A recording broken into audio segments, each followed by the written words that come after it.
Hello, Camp Pros. This is Oliver Gregan, Summer and Family Camps Director at YMCA Camp Jewel. And I'm Matt Hansberger, Executive Producer of Podcasting at Go Camp Pro, and you are listening to First Class Counselors, a special series of the Camp Hacker Podcast. This series is for the camp directors to give to their counselors as they hire and prepare them for the upcoming summer. That's right, because as we always say, great camp directors know that counselors have the most important job at camp. Their abilities make or break a camper's week, and they hold the keys to a camper coming back year after year. You have turned into First Class Counselors Quick Show. Here we cover a specific topic and cover the essentials as fast as we can. It's the need-to-knows, The can't go without, and the fundamentals, the basics. So what are we talking about today? We're talking about how to get from A to B. Experienced counselors who have felt it know that feeling of when one camper won't move in the morning or another is enjoying an activity so much that they can't leave, and the campers who just dig in and won't move. They just want to sit where they are. It is what makes a long day even longer and a bad day even worse. So we're going to talk about ways to make sure that you don't get stuck. That's right. So we are talking about camper transitions, getting from A to B. And what it really comes down to is, again, like we've said before, it's about being intentional. It's about making a plan and finding a fun way to do it too. Because if you can get a kid's attention, make it creative and something different than they're used to, then that's all you need to know. So yeah, camper transition. So Oliver, how are we going to break down this? It seems like something so small, but there's a lot to think about, isn't there? Yeah, so because there's so much to think about, I kind of broke it down for us into four main points, four things to focus on. So the first one, just make sure you have all your campers. You know, how can you make that fun? How can you make that entertaining? But also, how can you make sure that you're doing what is really important here, and that's keeping all of your campers supervised. Number two, in transition, how do you have fun from getting from A to B? Now, this is all over the map for us throughout the entire thing, but we're going to really focus on some games and things that you can play while you're moving from A to B. And then for number three, knowing your schedule. Where do you have to be and when do you have to be there? Knowing that schedule and being comfortable with it really lets you kind of play and have fun. And then finally, four, how do you handle the slow camper? How do you handle the common problems that happen when you're transitioning? That camper who does dig in, or you get to a program, or you get to where you need to be, and maybe someone's already there or taking a little bit longer, and you got to spend some time kind of covering your bases while they finish up, clean up, and get what they need to get done so that you can be accommodating to them and make sure that your campers are accommodating too. That's right. Too. Yeah, so Oliver, step one, we said having all your campers. That's definitely the first thing. So can you tell us some creative ways and some different things to keep in mind when you're trying to get all your campers and have them in one area to start with? Yeah, I've always been a big fan of theming your cabins. So, having a taco cabin, a sandwich cabin, those are two of the favorites that I've seen in the past and I've probably talked about on the show before. But every kid essentially gets an ingredient and you get to build a taco when you do roll call. So when you say roll call, someone says ground beef, somebody says lettuce, tomato, guacamole, and every kid kind of has their role within the cabin. I've seen it go as far as those are the names of the kids for camp, and I've seen it that those kids become guacamole or guac for the years to come. So that it just kind of becomes their camp name after a while. But the really important thing is, obviously, if you're building something like a taco, you can't have your taco without, its main ingredients. So if you're missing a camper and you're missing an ingredient, you really can't get moving. So that's one of my favorite ones. And I just think the kids really enjoy it whenever I see them, shouting out whatever their core ingredient is to, the overall build. Something else I say is sing a song. You might choose a famous lyric of a specific song, and each camper gets a word. The better and better they get at roll call, the better and better the song sounds. Because at first it may be something like, I'm having trouble thinking of a song, mostly because I'm not a musically inclined person, but Twinkle Twinkle Little Star. Yeah, you could do Twinkle Twinkle. Yeah. Usually like more of a modern song, like something like Hey, on Twinkle the pop Twinkle's charts. A classic, man. No, you're right. Yeah. Yeah. Yeah. So you pick like a pop song that kids are really into, and then they sing the song, and every kid gets a word or a few words to make it work. And if they get better and better, then it's like they're singing the song. A classic is the arch. So you get two counselors or two campers, and they count as everyone goes through the arch and kind of like trying to show it. But I don't know. If I put my hands up, I don't know if people can see our videos at the same time, but yeah. But yeah, you put your hands up and the kids walk through, and as they walk through, you get a count, and you just kind of get a good number there. Make sure you're always doing a face count, so at least see everyone's faces as you're counting. You never want to have that kid who sneaks into your cabin and sneaks out of another. So just keep your eyes open for what face is saying what. Another rule of thumb is make sure you have meeting locations. So typical areas might be like the waterfront. You should especially have one here because if there ever was like an emergency call, you want to be able to gather everyone really quickly and get them to one central location for yourself. Sometimes that's actually in your camp emergency plan already, but you just want to make sure you're on top of it with your campers. But also places like the dining hall or rec areas where there's a little bit more free play and you watch over an area. It's really easy that when the bell rings or everyone's called in, that your campers have a specific rock or a specific tree, or if you've listened to our videos in the past, the really cool bag that keeps everyone's stuff in it, and it makes a meeting location for you already. So you can always be on top of those things. So, yeah, those are most of mine. You can also play circle games, and that's just a good way to have everyone's face visible to you. So they meet at that meeting location, you play a circle game. The real point for our having all your campers is that you are doing a roll call. You know you have all your campers. You know where they all are at all times. So if you are doing a roll call, but say you sent some kids to the bathroom, you still know where they are. So always be on top of it. A good rule that I normally tell staff is sometimes you want to do roll call so you know everyone's there and it's a nice fun game that you can play. Sometimes you just want to make sure you're keeping roll call, because the more and more and more you do roll call, the more of a governing body you are to your campers, and they just get overwhelmed by it and bored by it. So you want to make sure you're not doing it all the time. Sometimes you really just have to do those face counts in your head by yourself, and then you give yourself a thumbs up and you're like, good, got everyone, let's go. Matt, what are some of the tricks that you kind of do? Yeah, I wanted to kind of build off of two things that you just said there. One, so you don't want it to get boring and you want it to be effective still. I'm going to say this a couple of times in this episode, but one, you can have a camper call the roll call. You can have them be maybe a leader of the day, and that leader of the day is responsible for making sure that the rest of the kids are there. So then you have, another kid doing that. And especially for that kid who loves that responsibility or wants to be a staff member someday, all those things are great for delegating some of that and building responsibility in kids as well. And then another thing that I should mention in terms of getting kids' attention and making sure that you're able to do a head count and getting them to freeze, you can do things like a callback. So if I go da da da da da, that's right. All you knew exactly what it was. Or like the repeating clap, or when I was a counselor, Justin Bieber was like just getting big. I guess that says how old I am, but so we'd be like, baby, baby, baby. Oh. Right. So you can do anything like that, or whatever like a popular camp song is. You could use those things to get the kids' attention, and teaching them at the start of the week that means freeze and eyes on you or eyes on whoever did it. That's a great way to get their attention so you can do that camper count. And the last thing I would say here is when you know a transition is coming up, or anytime really, you can just make sure that they're checking in with you. So you can say, hey, if you need to go to the bathroom during this time, or if you need to do this, that's fine. Just check in with me before you go anywhere. And if you need to take a buddy, then you can say, let me know who you're taking to the bathroom, and then check in with me. This is important. Check in with me when you get back as well. Because then you just have kids like letting you know where they are, so that they're not just running off, and then your camp director comes and says, hey, do you know where Sally is? Their mom's on the phone and they want to know how Sally's doing. And you're like, oh, I don't know. But if you can say, she's in the bathroom, she's with Taylor, she'll be back in a second, that looks really good on your part, and you're not floundering in front of your camp director. So, yeah.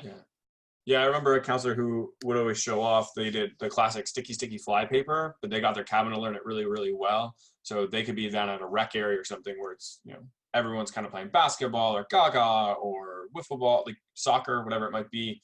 And there's, at Camp Jewel, there's 300 campers there. So it's a little bit hard to get everyone's attention, but they could stand in the middle of a basketball court, yell sticky fly paper. And their, 10 campers knew exactly what to do. They ran as fast as they could towards them and, got stuck to the counselor. So there is so many different ways to get people's attention, which is also super important, which I'm really happy you brought up, because I didn't think about it before the podcast. I think it really just comes down to like, just don't be boring, right? Like you are not, there are so many times where I've walked in to a place where there's a group of kids and people are trying to get their attention and they're just saying, hey, hey guys, or they're raising their hand and waiting, which works sometimes. But I think like that's part of the spirit of camp too, those callbacks, those cheers, those attention getters, those fun ways. And it just gets kids to buy in and encourages that positive behavior without having to seem like you're frustrated with them, right? So Yeah, I think one of the worst things you can do in those attention getter moments is you're trying to get everyone's attention. You have pretty much everyone's attention, but say like one small group of kids who are still talking, and instead of, you know, just keeping everybody's attention, you stop holding everyone's attention and you go up to those kids and you kind of go up to them and be like, hey, I'm trying to talk. Can you focus on up here? Because now you just lost 20 more kids on the other side of the room that you're trying to get attention for when you're in that large group setting. Those kids probably need to get addressed, but that's where you have like your co-counselors off to the side who's got to go to those kids and be like, hey, shh, quiet down. There's someone up in front and there's 300 people trying to listen and you're the 3 people who are kind of causing the problem. Yeah, I think that's like being the best coworker you can be. If you see someone else trying to get somebody's attention or like count kids, you need to not be that distraction as well, and be an example of listening, and be on guard for whenever kids aren't paying attention. And for me, that goes for any time, for campfire, for announcements, or those things where we expect kids to be listening. So if you're a coworker or you're another staff member sitting in between kids who are talking, or just like stepping in and not saying anything, you can do that silently and kids will get the picture. Right. All right, so if we get all of our kids together and we're ready to get from A to B and all of our kids are willing to move, what are some things we could do along the way? Because it's kind of boring if you just walk from A to B. What kind of things do you do for fun, Matt, on that trail or on that path to make sure that the kids are having a good time and they actually enjoy the moving back and forth? That's right. Don't be boring, right? There's always a fun thing that you can do, and camp is fun, and we should really jam pack it in. The first thing I'll contradict myself in a second is make sure that you leave some room for conversation with kids as well, and give them some structured things that they can like chat about in small groups or large groups. But the point of this is no matter what you're doing, you're keeping their attention on something so that they're not tempted to wander off from the group or do something that's going to slow you down, which we'll cover at the end. But so for me, a big thing is transition games. So one of my favorites is Acid River, where somebody just yells Acid River and you can't be touching the ground at the count of 5. So someone yells Acid River, 5, 4, 3, 2, 1. And if you're touching the ground in that time, then you are in acid. You can call it Hot Chocolate River if you don't want to talk about acid, but and then you can do it a couple of times during the thing. And it's not about like who wins or who loses really. It just kind of keeps their attention. You can also play, if you're like, this is perfect for going across a big field. It's called, some people call it Lungs for Life or Lungs of Life or Big Scream. I don't know, whatever it is, you have the campers line up all in a line. And the goal is when you say Lungs for Life, in one breath, they have to yell and run as fast and as far as they can. So they take a deep breath in and scream and run. And it's so much fun to see just a big whack of kids running across the field. It's a great photo opportunity for your camp photographer as well, to see kids just like howling and running across the field. And that'll definitely get them from A to B because they definitely want to get as fast as possible, there as fast as possible. And the other thing that you could do is I'm not sure if you've heard of a thumb ball before, but basically it's just like a question ball that has questions built into different parts of it. So it's written on there, and wherever your thumb lands, then that is the question that you answer.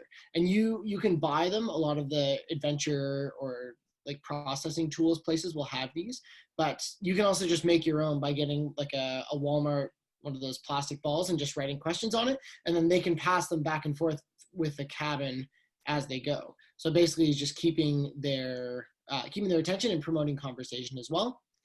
And then the last thing I would suggest is a a scavenger hunt. So having a little printed out scavenger hunt of things that kids can see as they go is a great way to keep them occupied and be looking around and checking out nature. So if you know the types of trees, if you know the different animals or different birds that you might see, it's a great way to keep them occupied, keep the brains occupied as you're traveling. Yeah. What about No, you, I like. Oliver? No, there's so many that you just said that I know, and I was like, oh yeah. And we just have different names, which I thought was really funny. Like Yeah. Acid River, we call it Flash Flood, or the floor is lava. So Yeah. Yeah. really common ones. Yeah, transition games are huge when you're walking because you don't want to be, like you said, boring. Some of my favorites are simple ones like red light, green light. People forget, but for younger kids, that's a lot of fun. And the best part about that one is the kids all stop, so you can again do a head count while they're stopped. You be like, all right, cool, I got everybody. Sweet, nobody's lagging super far behind. It gives time for everyone to catch up as well. Camouflage is another favorite one of mine. So that's the one where you might be walking down a path and you can see there's some nice places to kind of hide, but there's still some pretty clear visibility. You just yell camouflage, and then you close your eyes as a counselor, which is the scariest 10 seconds of your life because you don't know where the kids are going to go, but they're all playing the game, so it's pretty safe. And they stay within the area, but they hide behind a rock or a tree or a bush or something. The rule for us is there's always like an exposed piece of skin or clothing so that the counselor can always see. And then the counselor's job is to try and find people who are hiding pretty close by. But the goal of the campers is to be as close as possible without being seen. Some cool like bonus rounds you can do with it is you might close your eyes again and yell migration, and the kid's got to move and find a new place to hide, try to get a little bit closer, and then eventually you yell sticky fly paper, and all the campers come in, and whoever can tag you first is the winner. But the whole goal is how many campers can hide from you. Some of the simple ones are like we're going to walk like ducks or crabs or something weird, or bears down the road and try and scare others. I always like doing the West Side Story. I get all my campers to line up in a straight line across like the road or the trail. And then as another cabin comes closer, I have them all do this, snap their fingers and move forward towards them. If you don't know West Side Story, it's like the classic street fight dance scene. Sharks and Jets. Yeah. Another great one is just to freeze. So you just yell freeze, and then you can move your campers' bodies into weird ways so they look funky. I love Andy's Coming. You just shout Andy's Coming as loud as you can. It's from Toy Story, and all your campers drop to the ground and they just pretend like they're the toys in Toy Story whenever a human arrives. Nice. A good conversation one when you're walking is what's my story, and I love doing this with campers. You pick a relatively famous movie, usually like a Disney movie or something, and you tell that story as if you're the main character. So you might say something like, I was in a beautiful kingdom that was always summer, and then unfortunately my sister had this crazy power, and she just kept freezing things all the time. And at that point, like, they would catch on that it's probably frozen, but you'd be a little more inconspicuous as you tell the story. And eventually one kid kind of goes in and goes, hold on a second, and you're like, you got me. And it's just that good moment. But they don't realize that. They're just listening to a really cool story as you're walking down, and you already have the outline for the story because you've watched probably every Disney movie there ever was. And then finally, a nice one that I like is if you go to Home Depot, you can get free paint chips, like to design walls and stuff.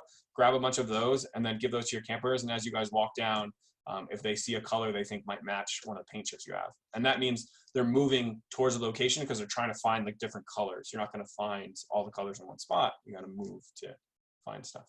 So that's a lot of transition games that I really like. But there, of course, like there's hundreds of transition games that you can look up, find. Don't hold yourself back.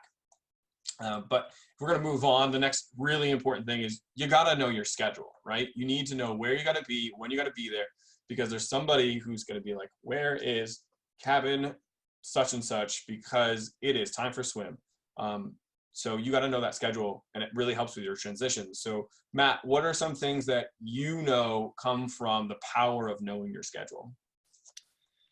Yeah, so I have a couple thoughts here about just like knowing the the ins and outs of a schedule, and then how to like creatively work with that schedule. So one thing, I'll go back to what I said in the first point, was picking a leader of the day for the schedule. So I would always recommend making sure a schedule is posted in your cabin, and on that schedule you can write down who the leader of the day is for each person. So that person is A, in charge of knowing when everyone is and where everyone is, and B, they're like the keeper of the schedule, and you can give them like a special paper copy of your schedule, and you can see if you can get it printed on like nice colored paper for them, and that's their special schedule, and then they'll help you stay on track for your schedule. And then in terms of just a mentality to have with your schedule is plan on transitions taking a little bit longer than you would think. Especially so you're considering, you know, how far you're moving to get from A to B, and also the needs of your campers, right? So when campers are done an activity, their brains are resetting and they're thinking about their physical needs in that moment. So they might be hungry, they might need to go to the bathroom, they might need to get a drink of water. And those are all things that you need to build in time so that you're not getting to the next session and then half of your kids are running off because they need to go to the bathroom. So making sure that you're talking with the programmer or whatever's happening during that time. So if you're like ending rest hour or something like that, you should end maybe 5 minutes early to see if anyone needs to go to the bathroom or fill their water bottles or those kinds of things. And on the water bottle note, making sure that kids have water bottles, because that will keep you on schedule from them having to go back to the water fountain back and forth. And then the last thing I would say with the schedule is if you're going to go, so two things, if you're going to go off schedule, make sure you're checking in with the people that are depending on you to be on schedule. So if you're going like on an out lunch, which is a wicked way to do something special, to set up like a blanket in the woods and have like a teddy bear picnic or like a secret agent buffet dinner, you can be much more creative than me in that moment. But to do something creative like that, just making sure that you can do that, but letting someone know. When I was a camper, one of our other cabins, their whole week they had very little scheduled on the pegboard, like the activity board, and they were off. Their counselor had them off, like in the woods, creating their own sleep out site, like digging a campfire pit and clearing brush and stuff like that, which was awesome. Except they didn't let the camp directors know where they were. So they were missing for 2 meals, and we almost blew the emergency search horn because they didn't know where they were. And the kids were having a blast. No one really had thought about it, but they had seen one camper come back to the bathroom and they're like, hey, where's everybody else? So if you're gonna go off schedule and do creative things, that's a great thing to do. Just make sure you tell who's in charge. Yeah. No, yeah, communication, obviously, always an important thing to do. Yeah. I think there's so much power that comes from knowing your schedule, though, because if you have a basis of something to work off of, you can do really creative things. For example, one that I really love is I've seen secret missions, right, or treasure hunts. So, you know, the night before, you have to be at the waterfront at such and such a time. You know, like the progression of your schedule. So you can write down a bunch of strange clues that leads them in their daily schedule. So it's that, like, you know, if you're at lunch and then the next activity you have is siesta, you simply can write a clue down that says, go to where you rest the most to shut your eyes and be ready for the rest. Something really simple. And then you come back to the table with a bowl and you're like, you guys, I just found this in my cereal. And you're like, whoa, we got to go there. And the kids all hop on board. And then guess what? When you get to siesta, halfway through your siesta, or your rest hour, whatever you want to call it, you find another magical clue, or you hide a clue in a camper's like pillow or something, and they find it, and they're like, "Oh my God, it's a clue. What does it say? What does it say?" Is like, go to where the most water is, and it means you have to go to swim. And they just followed that throughout the whole day, and eventually you just end up back at the cabin or something, and there's some type of prize like Oreos or something. But you know, the entire day is anticipation for where's the next clue.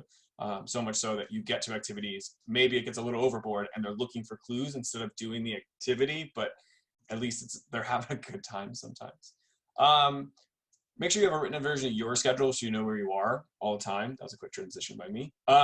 But yeah, so you can get ahead of it if campers are going to have issues. So if you know your camper really doesn't, they're a very picky eater, and you know lunch that day is going to be something they're not going to eat, you can start gearing up for it. Either A, by making that meal really exciting and saying like, oh man, cold cut sandwiches are the best.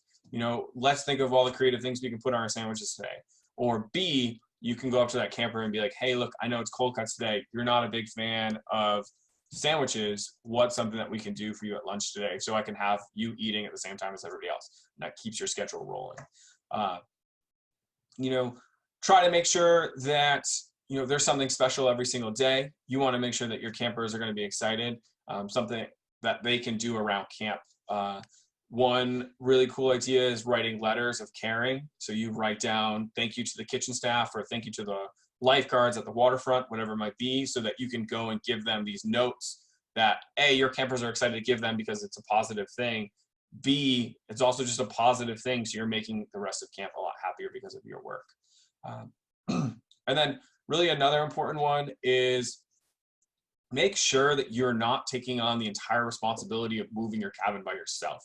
Mm-hmm. This is a really stressful thing to do as a counselor. You have a co-counselor for a reason. So make sure that you guys are talking to each other about who's handling what and when, and that those responsibilities are equally distributed. So something as simple as waking up in the morning, break it up. Say you're going to handle, that first 15 minutes so I can sleep until 7:15, but then the next day I'm going to take the first 15 minutes and I can get an extra 15 minutes of shut eye. Those are great ways to make sure that both of you are reasonably taking on responsibilities within your cabin. And it's all communication. It goes back to one of those core things that we always talk about, communication, planning, stuff like that. Do you have something else, Matt? Yeah. The phrase first and then is really helpful sometimes when you know your schedule. If you have a camper that really doesn't want to do something, or knowing the schedule helps for them, you can say say they really don't want to do arts and crafts, and that's what's on the schedule, that's what's coming up, and maybe it's siesta or rest hour, and you can see they're getting a little agitated, and you say, hey Billy, what's up? Like, I don't want to go to arts and crafts.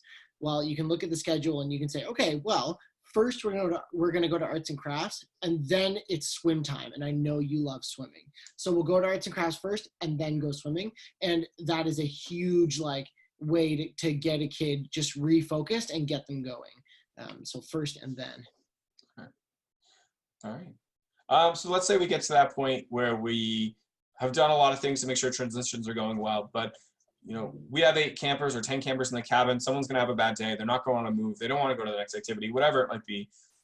We've been master counselors, but at this point, this camper is kind of dug in the route. Or, we're moving to our activity and we get there and it's covered up. So what are some things that we can do when our transition just doesn't go that well or as planned? Matt, what do you got? Yeah, so a lot of the time, I think you'll hear me say this on this podcast, it's about planning, right? So knowing where your common pitfalls are going to be. So you will know early on who that forgetful camper is, what those campers need, and you can then start to anticipate those needs. So if a kid always forgets a hat, then you're going to make them a little checklist, or a checklist for the whole cabin that says, do we have our hat? Do we have water bottle? Do we have sunscreen? Just those things that they're not going to have to run back to the cabin and get them. That also goes for camper meds and EpiPens and things like that, because if whatever your policies are, they might be different per camp. It's really important that you have those things and that you're passing them off to someone if you're not the sole person in charge of that kid. So making sure that you have those so that there's not a weird break in the schedule where you have to run all of a sudden and you have someone else like, hey, can you watch my kids? I forgot this. It's just chaos, and you can be better. The other thing is with campers spreading out while you're transitioning, or if they're not in the same place. Oliver, you mentioned red light, green light. There was a counselor who did something brilliant. The kids loved red light, green light, it always surprises me how much kids love something simple like that. And then he added purple light. And for whatever reason, purple light meant it was like the sticky fly paper, but it's part of the game, red light, green light. All the kids are supposed to get back to them as soon as possible, which was brilliant. So the other thing is if they're starting to spread out too, you can say, okay, use your co-counselor or use another kid for it. And you can say, you have to be in front of that person, but behind this person. But anywhere you want in between is all good. We're going to make a giant grilled cheese or a giant hamburger, and these are the 2 buns. That's a way to do it. And then the last thing I would say is knowing issues, kind of what I talked about, like bathrooms and water bottles and stuff, is just making sure you know, based on the age of your campers, that they're going to need to go to the bathroom or going to need to fill their water bottles more frequently, right? Like if you have a cabin of 5 to 9 year olds, they're going to need to use the bathroom a lot. And you want to do that to avoid accidents and things like that. So making sure that anytime, what I always tell staff is anytime you see the bathroom, you ask about the bathroom. Anytime you see the water fountain, you ask about the water fountain. Anytime you see the dining hall, ask if people need a snack, if that's something you have available at your camp. Just making sure that you're being aware of your campers' needs, because it's really easy to just constantly be like, go, go, go, get to this place, and then you forget about those important things in between. Yeah. Yeah, I think though having all those things you need is really, really important. One of the things that I usually advise is make sure you have a backpack on you as a counselor, something that you can carry stuff with, and then having that backpack, the things that campers will commonly need, because you don't know if you're going to be, at the waterfront and all of a sudden someone doesn't need sunscreen. Hopefully your camp might have some sunscreen down there, something like that, because it's more important to make sure the camper doesn't burn than it is to be like, oh, what do we do now? We don't have any sunscreen. Get the sunscreen, get it on the camper. Don't stress about it too much. But if you have it in like your backpack already, and it's something that your camper can use, you're set and ready to go. And there are a lot of things you can put in that pack. You can put bug spray. You can have your first aid kit if you're allowed to have those on your first aid trains. Meds if your campers need those and you carry them, like you said. It's all about what your camper is allowed. That snack, if that camper gets hungry, an apple or something can work a miracle. Because everyone gets hangry. It's all about cracking that secret code that campers are speaking. They don't really know what they need, but they know they're upset. They know they're angry. They know they're mad. They know they can't function right now. They just might not know why. It might be because it's too hot. It might be because they're hungry. It might be because, they can't tie their shoes. And as a counselor, you've got to be the person who's going to be there and be like, hey, I can help you out with this. That's really important. Another thing that I learned too is, and this is a thank you, shout out to Bob Ditter, but it's called dropping the rope. And it's, kids are fishing for things all the time. So if they're upset and they're not moving, there's probably something going on. If they don't want to go to that area or they don't want to move from what they're doing right now. So you got to realize what's wrong with them. What's that rope that they're tugging onto and not willing to let up? And you kind of got to drop that rope, let them take in what they need to take in and be like, all right, cool. Tell me how I can help you out. From there, another Bob Ditter one was the walk and talk, which is a favorite of mine. It'd be really surprising if you just offered to the camper, hey, do you want to walk and talk to me about this problem as we move to this location?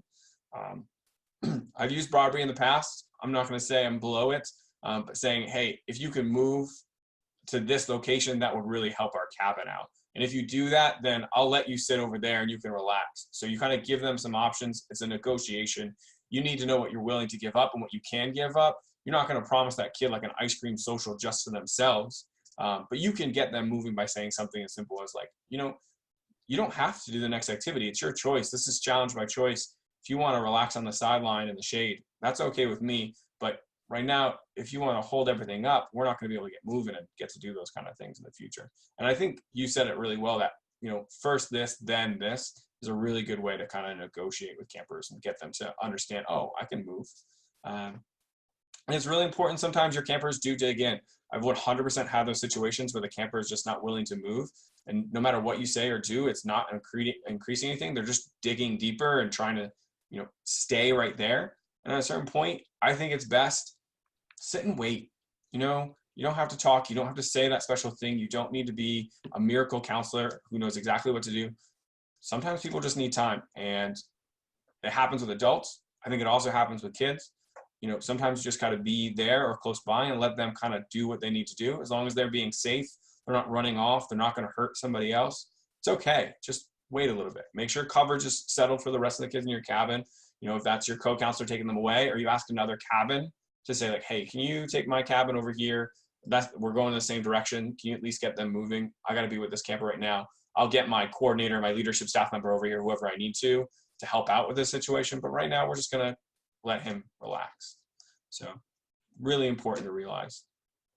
So I think that's most of our stuff for today. We've covered pretty much everything. Hopefully we did it pretty quickly. But now it's time for that get ready section of our show where how do you get ready for summer camp now? And it's really important. So Matt, what is something that you could start doing right now if you were a counselor to be ready for when summer camp starts coming up? Yeah, so we are recording this to be released around kind of mid-November, which is when you're probably thinking right now about a summer camp job. And if you're not thinking about summer camp jobs, directors are thinking about summer camp jobs right now, right? Where directors are we're starting to think about hiring or in the middle of hiring right now. So what I would suggest to you as a counselor is start to think about your interview. I want you to this week predict maybe 3 interview questions that your camp director is going to ask you and come up with some answers for them. So I'll give you 3 of my favorite interview questions for you to start thinking about some answers. So number 1, where will you need the most help in the job you're applying for this summer? Directors want to see that that you don't think you're perfect, and but you also know yourself really well in this way. So think about that. Number 2, tell me about something you're proud of. This is a really open-ended question that they could ask, but it's a great one because it gives you, because what directors are doing by asking you this question is that they're trying to get a real life experience from you.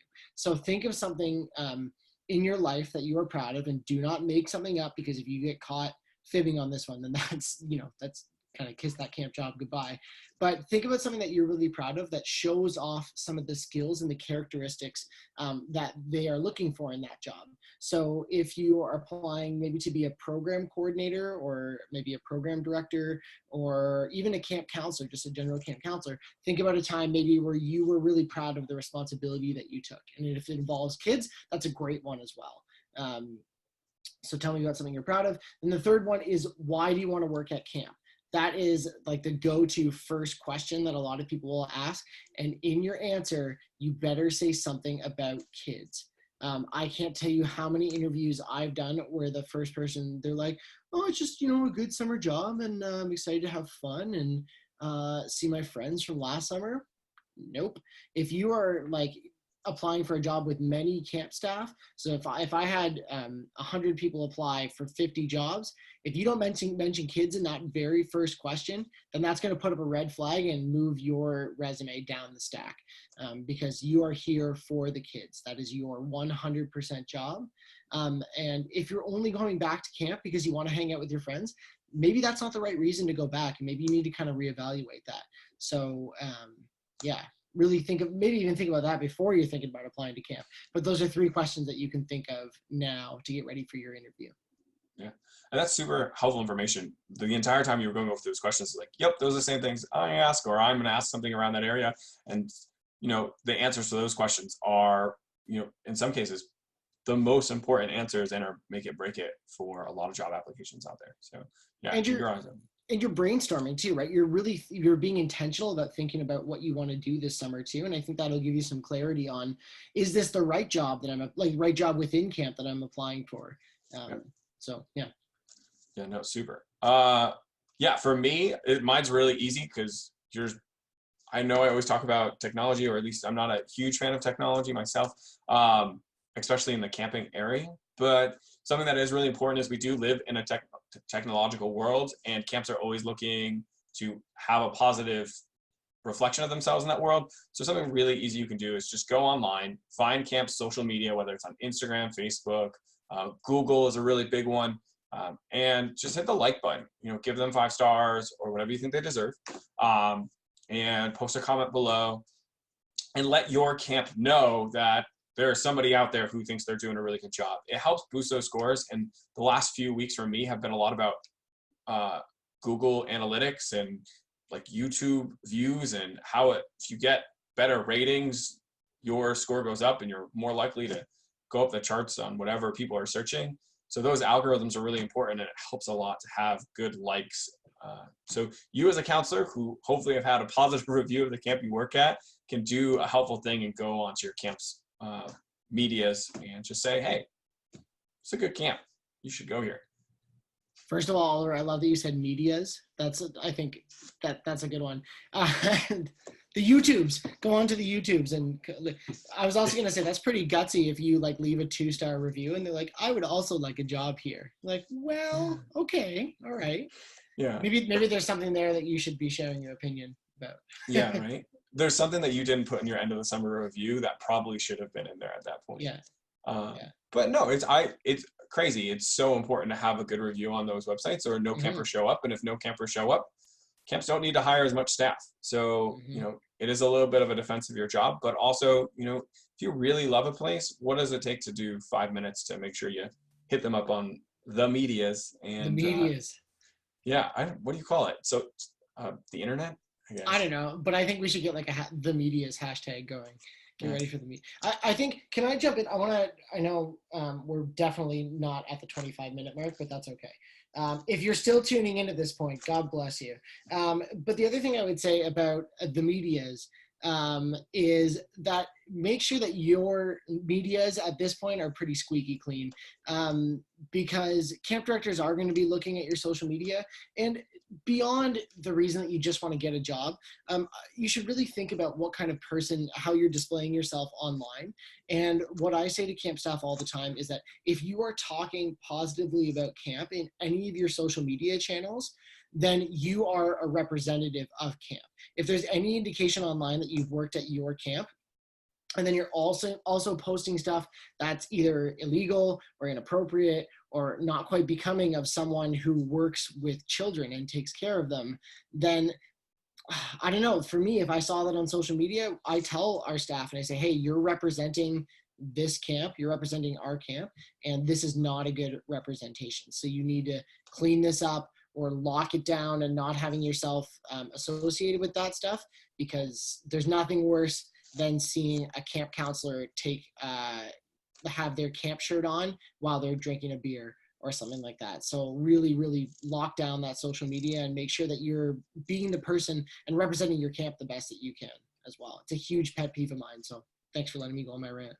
Well, no, it's important because, a parent who doesn't know you is going to judge you a lot harder than, say your co-counselor or even your camp director, because your camp director is like, oh, I know them. They're of age, personal relationships all aside kind of a deal. But, it's the look of the company, which is really important. It's, as Disney calls them, no smoking Cinderellas. Yeah.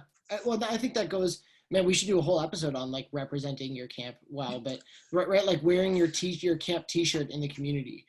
Even if you're walking, like I'm so aware that if I'm wearing like my Pierce Williams sweater that I'm wearing right now, I live in the community that Pierce Williams draws from. So if I'm walking down the street with a bunch of friends and I'm wearing Pierce Williams stuff, I'm very aware of what I'm saying and how I'm talking and how I'm presenting myself, because I would never want to be the reason that a camper or that a parent chooses to not send their kids to camp, right?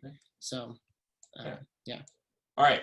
So on that note, if you enjoyed today's show, we would be so grateful if you would go on to camphacker.tv/love. That link will get a tweet ready for you to talk all about the show, how great it is. Remember, 5 stars on the medias. Yes, 5 stars on the medias. And your reviews, especially on iTunes or wherever you get your podcast, are really important to us to help tell people about the show. And we would love it if you would send us one of those reviews. And I'm going to give a listener challenge for this episode, that if you really like the show, or if you were even listening, I want you to email me your favorite emoji. I don't want anything in the subject line. I just want your favorite emoji, and I'll send you something special. Okay, so Matt at gocamp.pro. If you have some feedback about the show, I'll allow that too. So an emoji and some feedback. Send that to me and I'll send you something special. All Oliver, right. If people want to get in touch with you, how do they do that? They're just going to hit me up at my Facebook, which is always the #1 way to do it. But if not, you can just hit me up at oliver.gregan. That's GREGAN at GHYMCA.org. That's right. And don't forget that you can find our show notes at camphacker.tv/podcast. And you can find our show notes and all of our past episodes kind of mixed into the Camp Hacker podcast feed in there. Okay. All right. Perfect. That's our show. Good day. and have a wonderful night. Remember, camp is camp and camp's all good.